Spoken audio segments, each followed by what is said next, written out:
नमस्कार मित्रों, आप देख रहे हैं कुछ मीडिया 24। राजधानी पटना की गंगा नदी पर जेपी गंगा पथ का निर्माण कराया गया है। यह पथ दीघा से विरान तक बनाया गया है, जिसे मरीन ड्राइव के नाम से भी जाना जाता है। यह मुख्यमंत्री नीतीश कुमार का ड्रीम प्रोजेक्ट। मुख्यमंत्री नीतीश कुमार ने 10 अप्रैल 2025 को आंधी पानी के बीच में इस पुल का लोकार्पण किया था। लोकार्पण के 3 दिन बाद ही इस पुल में दरार आने की खबरें सामने आई थी, जिसे सभी चैनलों ने प्रमुखता से दिखाया। रुपए की लागत से बने पुल में दरार आने के बाद लोगों में दहशत का माहौल बना हुआ है। वहीं राजनीतिक गलियारों में हलचल मच रही थी।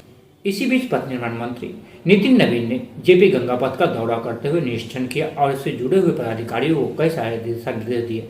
वहीं पत्रकारों से मुखातिब होते हुए पथ निर्माण मंत्री नितिन नवीन ने क्या कुछ कहा, आइए आपको सुनाते हैं। लोगों को यहाँ पर क्लियर कर रहा हूँ कि जेपी गंगा पथ का जो ब्रिज पार्ट है, कहीं कोई क्रैक्स नहीं है, कहीं कोई गैप नहीं है। पूरी तरह से जेपी गंगा पथ अभी सुरक्षित है।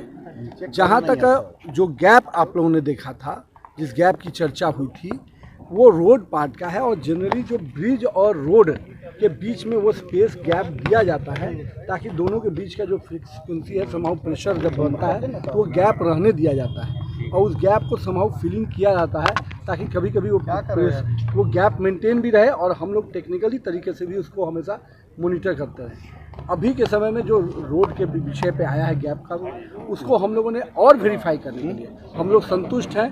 लेकिन चूंकि आम जनमानस में कोई संशय न रह जाए, तो इसके लिए हम लोगों ने फिर से अपने जो टेक्निकल टीम है उसने वाइट पैचेज देकर उस पूरे एरिया को रखा है ताकि तुरंत में कोई भी वेरिएशन न होगा तो हम लोग को तुरंत पता चल जाएगा। अभी NIT पटना के प्रोफेसर्स को उसको लगाया गया है और ये प्रिकॉशनरी है, लोगों के मन में संशय न रहे उसके लिए। कहीं कोई टेक्निकल बिंदु पे जो भी हमारे इंजीनियर्स हैं उनको कोई डाउट इस विषय पर नहीं है। इसके बावजूद भी हम लोग पूरे राज्य में ब्रिज मेंटेनेंस पॉलिसी ला रहे हैं और ब्रिज मेंटेनेंस पॉलिसी का एक बड़ा पार्ट है थर्ड पार्टी ऑडिट।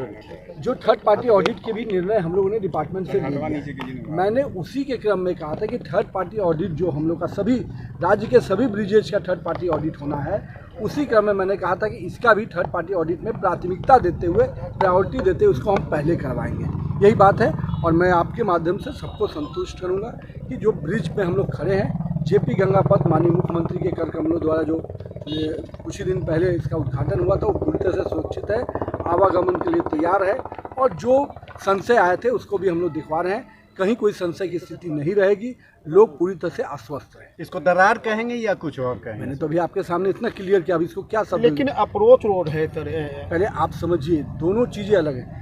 जब रोड और ब्रिज दोनों के पार्ट में थोड़ा गैप रहने दिया था कि ब्रिज का जो वाइब्रेशंस होते हैं और रोड मिट्टी पे होता है, ब्रिज पूरी तरह से पिलर पे होता है, तो दोनों के बीच में वो गैप मेंटेन रहता है ताकि वो गैप को दोनों के बीच के स्ट्रक्चर को स्ट्रेंथन नहीं करके गैप रहने दिया जाता है। उसका टेक्निकल रीजन है, उसको भी समाउ फिलिंग किया जाता है ताकि कभी कभी मान लीजिए, और वो गैप नीचे में वही स्पेस रहता है, ऊपर से केवल फिलिंग करके उसका सरफेस ठीक रखा जाता है। वो दोनों के बीच में स्पेस रहने के लिए टेक्निकल कारण है। अब इस चीज़ को जो भी हमारे इंजीनियर्स हैं वो बेहतर समझते हैं और हम लोग आपको आश्वस्त कर सकते हैं कि ये कोई थ्रेट नहीं है इस ब्रिज पे, कहीं कोई ब्रिज के पार्ट में थ्रेट नहीं है। और रोड्स में जो रोड पार्ट है वो मिट्टी का जो सिंकिंग कभी कभी होता है तो वो विषय आता है, उसको समाउ हमेशा फिलिंग करके मेंटेन किया जाता है। सर, अगवानी घाट पुल को लेकर क्या अपडेट है सर? आने दीजिए, बहुत जल्द अगवानी घाट ब्रिज आपका शुरू होगा, उसमें भी हम लोग काम कर चुके हैं, बहुत जल्द। तमाम छोटी बड़ी खबरों से जुड़े रहने के लिए हमारे चैनल को लाइक, सब्सक्राइब और शेयर करें। कुछ मीडिया 24 के लिए पटना सिटी से अरुण कुमार।